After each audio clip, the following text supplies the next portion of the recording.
¡Hey, trotamundos! ¿Qué tal? Yo soy Kurenai y aquí venimos a hablar de libros.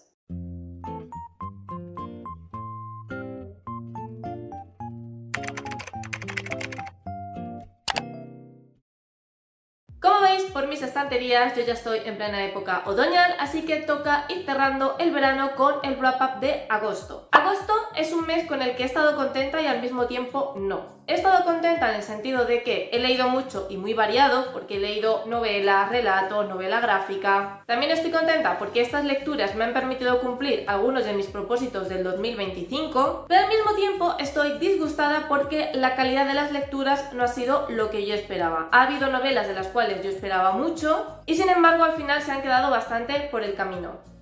Uno de estos libros que yo empecé con entusiasmo, pero que dicho entusiasmo se fue desinflando conforme iba leyendo, es La espada de la asesina de Sarah J. Maas. De hecho, yo este libro lo comencé en julio y planeaba terminarlo en ese mes, pero casi me mete en un bloqueo lector, así que al final me lo terminé en agosto un poco obligada. Este libro es un conjunto de 5 relatos y todos ellos son una precuela a la saga de Trono de Cristal. Sin embargo, todo el mundo recomienda que es mejor leerlos entre el segundo y el tercer libro. Yo todavía no he averiguado por qué, pero imagino que lo entenderé cuando lea Heredera de Fuego. En estos 5 relatos vemos la vida de Selina antes de convertirse en la campeona del rey, que es algo que sucede en el primer libro, y vemos cómo era su trabajo en el gremio de asesinos y cuál era su relación con el resto de compañeros y sobre todo con su jefe, alguien a quien considera como un padre porque fue quien la rescató de la calle y la entrenó para convertirla en ladrona y asesina. Al principio de Trono de Cristal lo que sabemos es que Selina ha terminado en las minas de sal de Endovier trabajando como esclava porque alguien la traicionó tanto a ella como a su compañero Sam, que en aquella época trabajaban juntos, y esa traición provocó que la capturaran. Por lo que estos relatos, entre otras cosas, nos cuentan cómo era la relación de Selina con este chico, con Sam, qué fue lo que pasó entre ellos y qué ocurrió en esa última misión fatal, y todo esto es el contexto que necesitamos para entender por qué Selina tiene tantas ganas de vengarse y de encontrar al culpable de la traición. Y el problema que yo he tenido con este libro es que, si bien había relatos que eran muy interesantes, ha habido otros que me han resultado insufribles. Y el relato que más me ha aburrido con diferencia, que más me ha costado leer y que casi me mete en un bloqueo lector, ha coincidido con que es uno de los más largos del libro.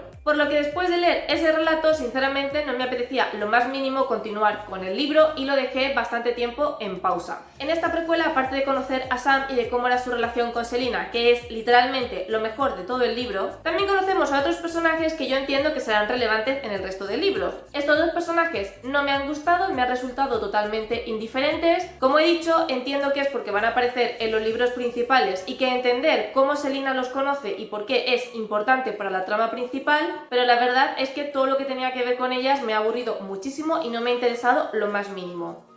Para remontar un poco y quitarme ese mal sabor de boca, escogí una novela gráfica titulada La chica del mar, que está escrita e ilustrada por Molly Knox. Nuestra protagonista es Morgan, una chica de 15 años que vive en una isla y que guarda un secreto, y es que le gustan las mujeres. La adolescencia es una época bastante complicada y si vives en un sitio donde todo el mundo te conoce y donde la gente no parece muy abierta de mente, el hecho de pertenecer al colectivo es algo bastante complicado. Además, tampoco está muy contenta con la vida que está viviendo porque no se lleva demasiado bien con su hermano. El hecho de que sus padres estén divorciados ha provocado bastantes problemas en la familia, así que lo único que quiere es terminar el instituto para largarse de una vez. Una noche, cerca de la playa, Morgan se tropieza, se cae al mar y será rescatada por una chica llamada Kelty. Morgan, que en ese momento no está pensando muy bien en lo que hace, le da un beso a esta chica en parte porque le apetece y en parte para agradecerle que la haya rescatado. Lo que no sabe es que a quien está besando no es una chica normal y corriente, sino que es una Selkie. Las Selkie son una criatura mitológica nórdica que son mitad foca y mitad humana y pasan la mayor parte del tiempo en el mar siendo unas focas, pero cada X tiempo pueden desprenderse de esa piel e ir a tierra firme. Como Morgan besa a Kelty, esta se ve atrapada en tierra firme durante cierto tiempo. ¿Cuál es el problema? Que Kelty no tiene ni idea de cómo son las costumbres humanas, que no conoce las reglas de la sociedad, por lo que Morgan se verá obligada a convertirse en una especie de niñera de Kelty, dado que la chica no quiere separarse de su lado porque es literalmente a la única humana a la que conoce. Como Kelty es bastante rara y Morgan ya de por sí no es una chica demasiado popular, esto le traerá diversos problemas. Nos encontramos ante una novela gráfica muy cookie protagonizada por dos adolescentes, una de ellas por un lado batallando con los típicos problemas de su edad, en los que no se siente a gusto con su vida, en su propio cuerpo. El hecho de que le gusten las mujeres es algo que le trae un poco por la calle de la amargura porque sabe que no está demasiado bien visto. Esto hace que tenga secretos con aquellas personas a las que considera sus amigas porque no puede abrirse con ellas. También, por supuesto, se lo oculta a su familia, por lo que en realidad está muy frustrada por no poder ser quien ella es realmente. Y a todos estos problemas de su día a día se le une el hecho de que, por su culpa, ahora tiene a una Selkie que la sigue a todas partes y de la cual no se puede desprender porque al fin y al cabo es su responsabilidad. Por otro lado tenemos a Keltie, que es una chica monísima y es muy divertido ver cómo se relaciona con los humanos, cómo intenta aprender acerca de los mismos y al mismo tiempo ella tiene sus propios secretos y su propio interés oculto para querer estar con Morgan. Es una novela gráfica muy bonita con unos dibujos preciosos que nos enseña el valor de la amistad, el amor de las amigas, el amor de la familia, la liberación de poder ser tú misma y también tiene un trasfondo ecológico muy interesante. Después leí una de mis mayores decepciones de este mes porque es un libro que yo estaba convencida de que me iba a encantar, a pesar de que es de una autora con la que ya he tenido previamente malas experiencias. Y por favor, no os echéis encima mía porque este es un libro que ha sido muy popular desde que se ha publicado y que a todo el mundo le está encantando, pero a mí no me ha gustado, o no como yo creía que me iba a gustar, Que entierren nuestros huesos en la medianoche de Bishwa. Este libro es literalmente la vida invisible de Adilaru, pero protagonizada por vampiras lesbianas. Y sabéis que Adilaru es un libro que yo odié de principio a fin. Es verdad que se podría decir que es como una versión mejorada, porque hay muchísimas cosas de Adilaru que a mí no me gustaron, que siento que en esta novela la autora las ha manejado mejor, pero básicamente tiene la misma esencia. Esta novela está dividida en 3 líneas temporales. La primera de ellas, y con la que comienza la historia, está ambientada en la España de 1532, donde tenemos a una chica llamada María, que pertenece a una familia pobre. Desde pequeña ella ha sido muy rebelde, porque quiere hacer lo mismo que hacen el resto de hombres. Quiere poder jugar con libertad, quiere poder ir a donde le dé la gana, quiere poder elegir en qué quiere trabajar y cómo quiere que sea su vida. Sin embargo, obviamente siendo una mujer en el siglo XVI, pronto le queda claro que es imposible, que ella no tiene ninguna libertad ni ninguna opinión y que lo máximo a lo que puede aspirar es casarse con un buen partido. Así que cuando entra en la adolescencia y se da cuenta de que los hombres comienzan a mirarla porque es bastante atractiva, decide tenderle un anzuelo a un hombre bastante adinerado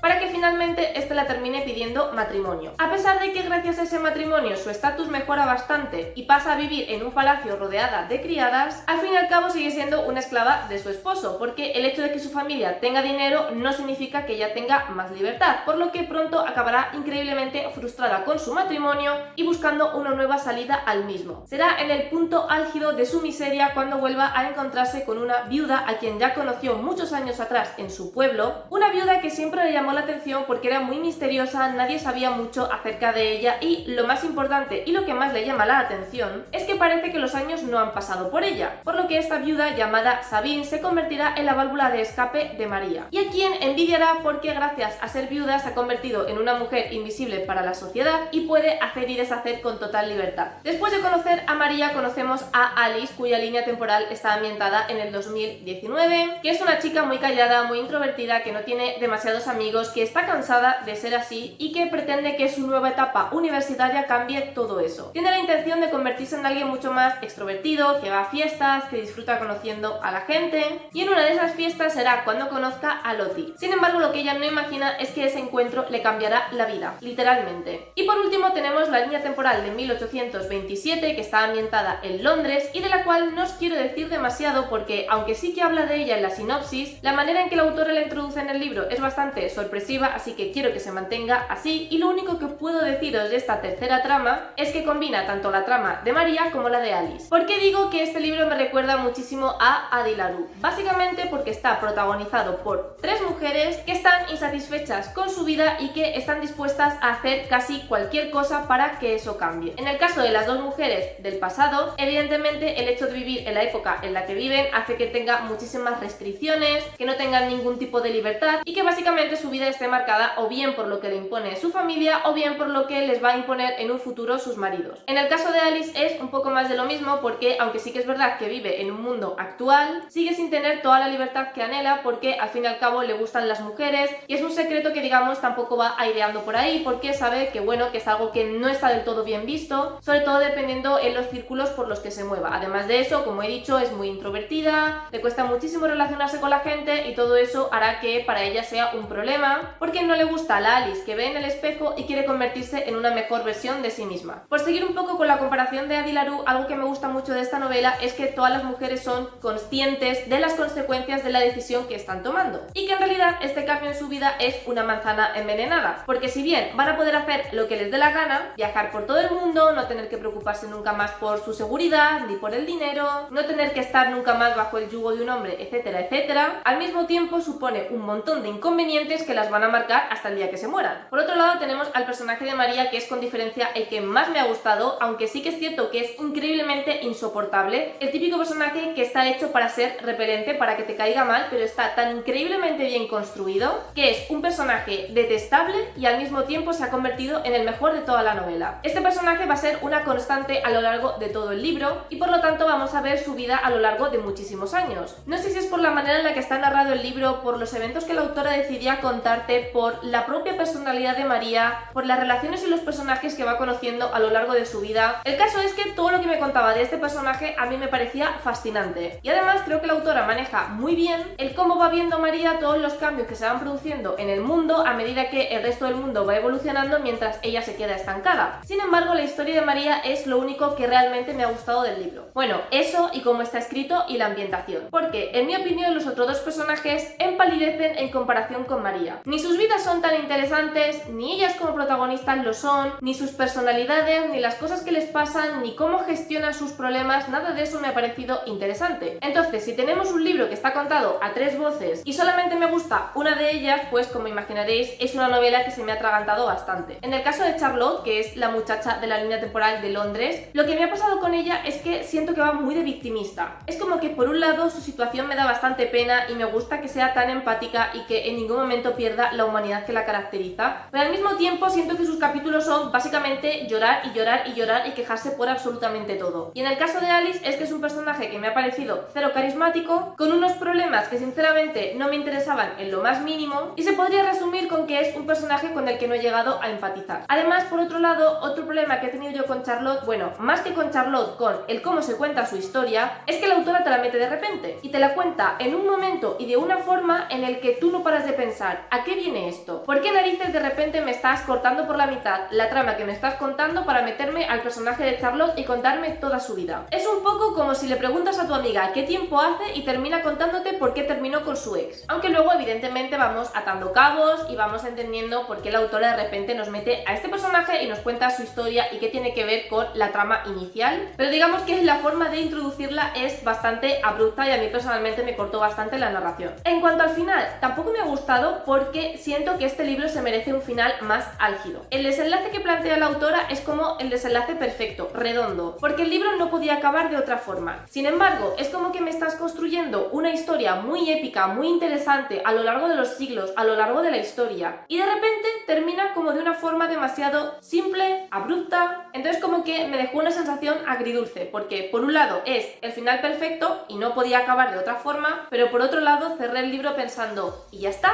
Entonces es un libro con el que yo iba con muchas expectativas, pero como he comentado al principio, tengo la sensación de que es como una versión remasterizada de la vida de Adi LaRue, en la que cambias a una protagonista bisexual e inmortal por vampiras que son lesbianas. Pero básicamente lo que viene siendo la trama, la ejecución de la historia y cómo se termina llevando todo es muy similar a esa novela, solo que mejorada, obviamente, por eso me ha gustado más.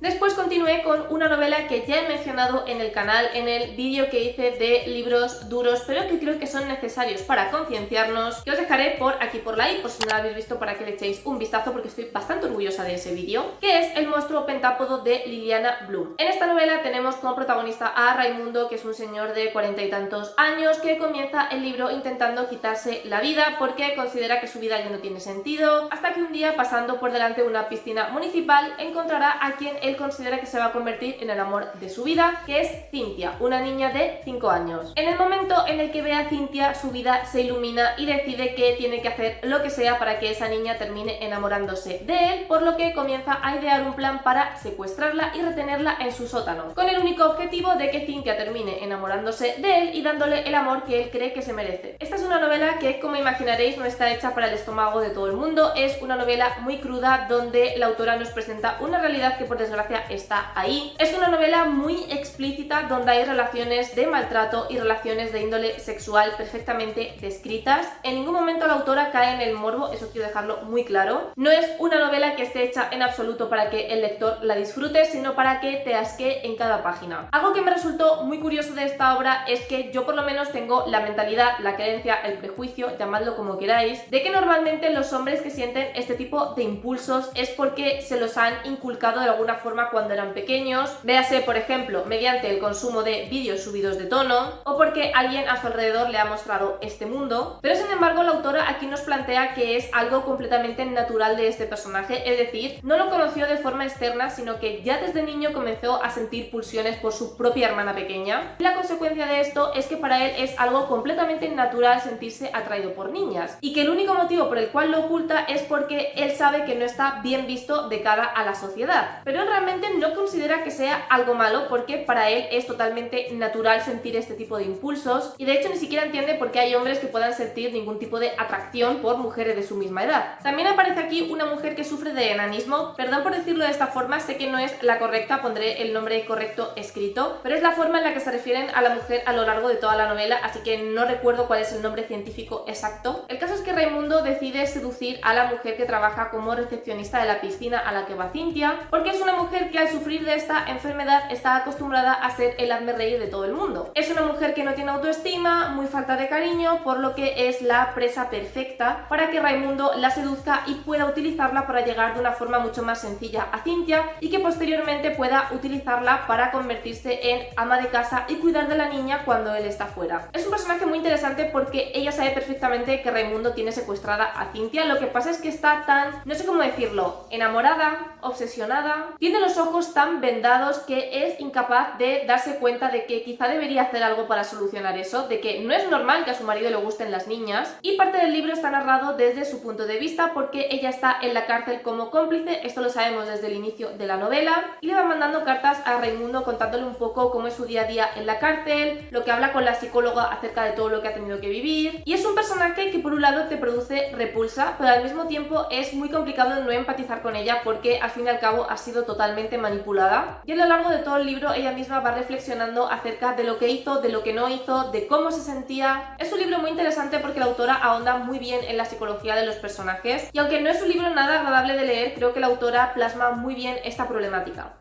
Otro libro que me dejó con un regusto amargo porque es una novela de la que he escuchado muy buenas críticas, aunque también es verdad que he escuchado alguna reseña un poco más negativa, pero en mi caso, de nuevo, pensé que me iba a gustar más de lo que finalmente me gustó, es La paciente silenciosa de Michaelides. Alicia era una pintora de éxito que estaba casada con su marido en un matrimonio aparentemente feliz hasta que un día, de repente, aparecen las noticias que ha asesinado cruelmente a su marido al cual tenía atado en una silla. Esta noticia conmociona al mundo no solo porque ambos eran personas bastante conocidas, sino porque a raíz del asesinato la mujer se mantiene completamente en silencio. Lleva años sin emitir ni una sola palabra, por lo que nadie sabe realmente qué fue lo que ocurrió ese día. Simplemente asumen que ella es la asesina por todas las pruebas que había en la escena del crimen. La historia comienza con Theo, que es un psicoterapeuta forense que está obsesionado con el caso de Alicia desde que lo descubrió en los medios, por lo que cuando se le presenta la oportunidad de trabajar en la clínica de salud mental en la que está encerrada Alicia, no lo dudará ni un instante porque está convencido de que él va a ser la persona que consiga por fin que Alicia vuelva a hablar. Creo que a estas alturas todo el mundo conoce esta novela porque en el momento en el que se publicó fue muy famosa, todo el mundo la leía y además tiene una premisa muy interesante que es el hecho de una mujer que ha matado a su marido al que supuestamente quería muchísimo y del que estaba profundamente enamorada, y además un asesinato del cual no sabemos mucho porque la persona que lo ha perpetrado lleva en mutismo desde el día en que sucedió. Por lo que a mí esa parte me tenía súper intrigada, descubrir qué fue lo que ocurrió realmente, por qué Alicia ha decidido no hablar y no contar su versión de los hechos. Si realmente es tal y como cuenta la policía, si fue realmente ella la asesina, si había una tercera persona involucrada. En fin, hay como muchísimas incógnitas que era lo que a mí me tenía enganchada a la novela, el poder descubrir de una vez toda la verdad. ¿Cuál fue mi problema? El protagonista. Porque el libro, en vez de centrarse en Alicia, de la cual por cierto también vamos teniendo retazos de su punto de vista, porque la narración alterna entre el punto de vista del psicoterapeuta y un diario de Alicia donde va escribiendo los días previos al crimen, pues en vez de centrarse centrándose exclusivamente en Alicia y en todo el misterio que la rodea, el autor también desarrolla mucho la vida personal del protagonista. Esto en sí no es un problema y de hecho es algo que me gusta, que los personajes no sean simplemente personajes planos y que el libro se centre en el misterio, sino que también los autores se den tiempo para desarrollarlos, para que empaticemos con ellos. Lo que pasa es que a mí la vida personal del protagonista no me interesaba lo más mínimo. A mí los problemas matrimoniales de Theo es que me daban absolutamente igual. Lo único que me interesaba era su trabajo en esta clínica, además de la investigación paralela que él también comienza a realizar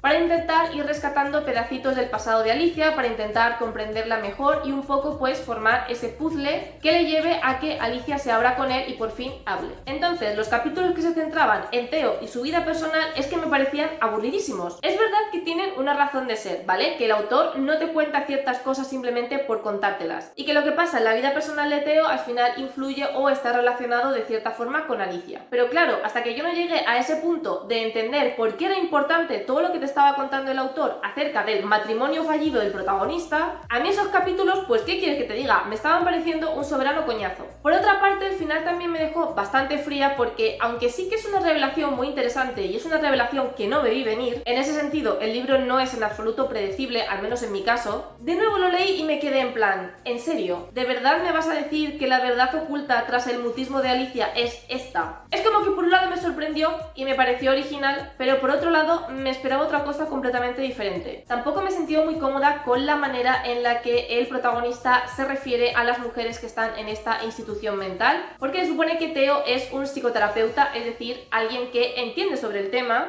y por lo tanto te esperas que sea una persona empática. Pero lo cierto es que muchas veces trataba a las mujeres de esa institución como si simplemente estuvieran locas de atar y ya está. Como banalizando mucho o simplificando mucho las razones por las cuales ellas estaban allí. Y sinceramente no me ha quedado muy claro si esto es una crítica por parte del autor hacia cómo tratan a las mujeres con problemas de salud mental o si más bien es un patinazo bien gordo. Pero vamos, que si lo que buscáis es un thriller corto que enganche, porque otra cosa no, pero yo no pude parar de leer y no soy demasiado especialitos, podéis dar una oportunidad a esta novela.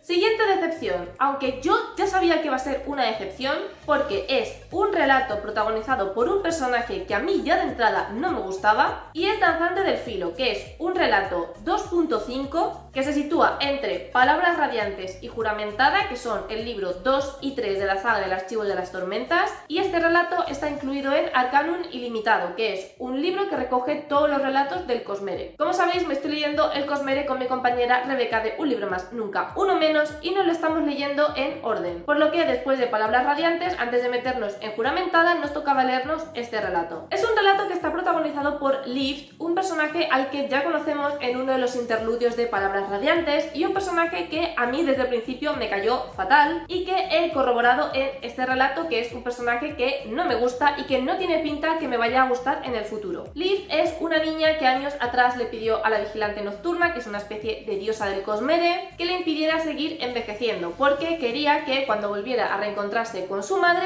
la reconociera. Por lo que Liv durante todo este tiempo ha seguido manteniendo esa actitud inmadura que tenía con 10 años. Es decir, no escucha a nadie, lo único que le importa es la comida, no piensa más de 2 segundos seguidos, hace las cosas por puro impulso y sí, lo sé, es una niña, por lo tanto es un comportamiento muy esperable de una niña de esa edad, por lo tanto tienes que tener paciencia y empatía con ella. Yo lo siento, es que no me ha caído bien en ningún momento. Pero no me ha caído bien sobre todo porque es evidente que ella en realidad durante todo este tiempo ha madurado, pero que está constantemente fingiendo ser una cría de 10 años por esa obsesión que tiene con no envejecer para encontrarse con su madre, que sí, que vale, que me da mucha pena y todo lo que tú quieras. Pero de verdad que es que su actitud me ha parecido insufrible y repelente. El caso es que cuando conocemos a Liv en el interludio de Palabras Radiantes, ella estaba en un palacio por cosas que no vienen a cuento y de repente decide marcharse del palacio y se va a otra ciudad o a otro reino a mendigar. Y allí se topará con un hombre al que ella llama Oscuridad, con quien ya tuvo un encontronazo previamente y se entera de que está en esa ciudad porque está intentando cazar a gente que es como ella, es decir, a gente que tiene poderes, vamos a dejarlo así. Así que en su actitud mezcla de soy una persona madura, así que quiero rescatar a la gente que es como yo para que Oscuridad no les haga daño, mezclado con no me paro ni 2 segundos a pensar un plan ni una estrategia, sino que me lanzo a lo loco y iremos improvisando. Así que el relato va un poco de cómo Liv intenta averiguar cuáles son las verdaderas intenciones sensaciones de oscuridad mientras intenta pararle los pies. Al lado de Liv estará el mejor personaje de todo este relato, que es Windell, del que tampoco os puedo contar mucho sin revelaros spoilers importantes del Archivo de las Tormentas, pero digamos que es una criatura que la acompaña allá donde va y que está vinculado a ella, por lo que se ve obligado a seguirla a todas partes, por mucho que eso le traiga de cabeza. ¿Por qué no me ha gustado el relato? Aparte de porque no he soportado a Liv, porque la trama me ha aburrido un montón. Es verdad que te cuenta cosas que son importantes para luego entender ciertos eventos que transcurren más adelante, y que el mismo Sanderson lo dice al final, que escribió este relato sobre todo para darle profundidad y un poco más de contexto a los personajes de Liv y Oscuridad, para que luego entendamos el por qué son así en libros de la saga principal. También es cierto que yo no me acordaba muy bien de lo que pasaba con Liv en el interludio de Palabras Radiantes, entonces cuando comienza el relato yo estaba muy perdida porque no recordaba los acontecimientos anteriores. Culpa mía, porque debería haberme releído ese interludio antes de lanzarme a Danzante del Filo, pero es que también recuerdo que ese interludio fue mi menos favorito del libro. Así que se ha juntado el hecho de que no me gusta el personaje de Liv con el hecho de que no recordaba muy bien qué había pasado en ese interludio, por lo que la mayor parte del relato estaba perdida, más el hecho de que no me estaba interesando lo que Sanderson me estaba contando. Pero bueno, espero que esta lectura me haya ayudado a comprender mejor a estos dos personajes para cuando salgan en el libro que corresponda. Y nada, pues ya por fin podremos continuar con los libros principales. Y ya la última lectura que realicé en el mes de agosto, que de hecho es un libro del cual os hablé en mi TBR otoñal, y se trata de Carcoma de Laila Martínez. Aquí tenemos a tres protagonistas, una nieta y su abuela, y por otro lado la casa en la que viven. Porque sí, la casa termina teniendo tanta importancia que al final es como un personaje más dentro del libro. La historia inicia cuando la nieta regresa a la casa donde vivía con su abuela después de haber estado un tiempo en la cárcel. La nieta, cuyo nombre no aparece a lo largo de toda la novela, así que la llamaré la nieta, está muy frustrada porque quiere cambiar de vida, quiere irse de ese pueblo donde lo único que hay son cuatro viejos, donde no hay trabajo, donde no hay futuro. Sin embargo, ella sabe perfectamente que no va a poder escapar nunca de esa casa y que va a estar condenada a vivir allí con su abuela para siempre. Además, con su abuela tampoco tiene muy buena relación, así que entre eso y lo frustrada que está con su vida, pues como imaginaréis, es un personaje que alberga muchísima rabia, muchísima ira, muchísima frustración, y que sus problemas personales y todo lo que le rodea tampoco ayuda demasiado a solventar eso. Además, es una familia que tampoco se lleva demasiado bien con los vecinos del pueblo, porque todos consideran que la abuela está loca, porque la abuela se dedica a hablar con las sombras de la casa, que en realidad las sombras son como fantasmas de gente que ha muerto en el pueblo y que han terminado quedando adheridos a la casa, por lo que sí, técnicamente es una casa encantada. Estamos ante una obra de realismo mágico que está ambientada en el típico pueblo español, que está prácticamente desierto, donde solamente queda la gente mayor que ya está jubilada, donde no hay trabajo para la gente joven, por lo que en cuanto pueden huyen de allí, y es este precisamente el motivo que lleva a la nieta a querer trabajar para la familia más adinerada del pueblo. Esto no le hará gracia a la abuela, porque ellos con la familia Jarabo, que es como se llaman los otros, siempre han tenido rencillas, siempre han tenido problemas, y además hay una ira más profunda por parte de la abuela que poco a poco vamos comprendiendo el por qué está ahí, y será precisamente el incidente de su nieta con los Jarabo el que desate un poco toda la historia familiar que se ha venido cociendo durante años. Es una novela corta pero muy intensa. Me gusta mucho el cómo la autora refleja perfectamente lo que supone vivir en zonas despobladas y rurales de España, cómo lo refleja tanto en la forma de vida como en cómo está construida la propia casa y cómo se vive dentro de esa casa. También tanto en la forma de hablar de la nieta como la abuela, que refleja esa dicción un poco más paleta, entre comillas, que se suele asociar con la gente que vive en los pueblos y que no ha tenido la misma educación que la gente de ciudad. Es una obra que habla de rabia femenina, que habla de venganza, que habla de dolor, que habla de rencores, y de hecho es muy curioso porque yo empecé leyendo el primer capítulo y mi primera impresión fue ¿qué cojones estoy leyendo? Y terminé pensando en muerte al patriarcado y a los ricos. Es decir, es un libro que es una montaña rusa de emociones. También está ese toque de realismo mágico que al principio parece que efectivamente la abuela está loca porque se dedica a hablar con sombras, pero luego te das cuenta de que en realidad no es que esté loca, sino que esas sombras están ahí, que efectivamente hay fantasmas que se han terminado fusionando con la casa, hasta el punto de que han convertido a la casa en un ente vivo que parece que también siente y que tiene opinión propia. Es una novela que después de leerla entiendo por qué a tantísima gente le ha gustado, y de verdad que la recomiendo muchísimo. Y hasta aquí las lecturas del mes de agosto. Como veis, ha sido un mes un poco frustrante en cuanto a mi elección de lecturas, sobre todo porque con muchos de ellos iba con bastantes expectativas y al final me han defraudado. Solo espero que el mes de septiembre vaya mucho mejor porque tengo pensadas lecturas bastante chulas que creo que pueden encajarme mucho. Recordad que podéis seguirme en mis redes sociales, Twitter, Instagram y el blog, donde voy diciendo de una manera mucho más detallada todo lo que leo. Y si os ha gustado este vídeo, en general os gusta el contenido de mi canal, no os olvidéis de suscribiros. Os recuerdo que vídeo todos los domingos a las 6 de la tarde, hora española. Muchísimas gracias por estar un día más conmigo y nos vemos en el próximo vídeo.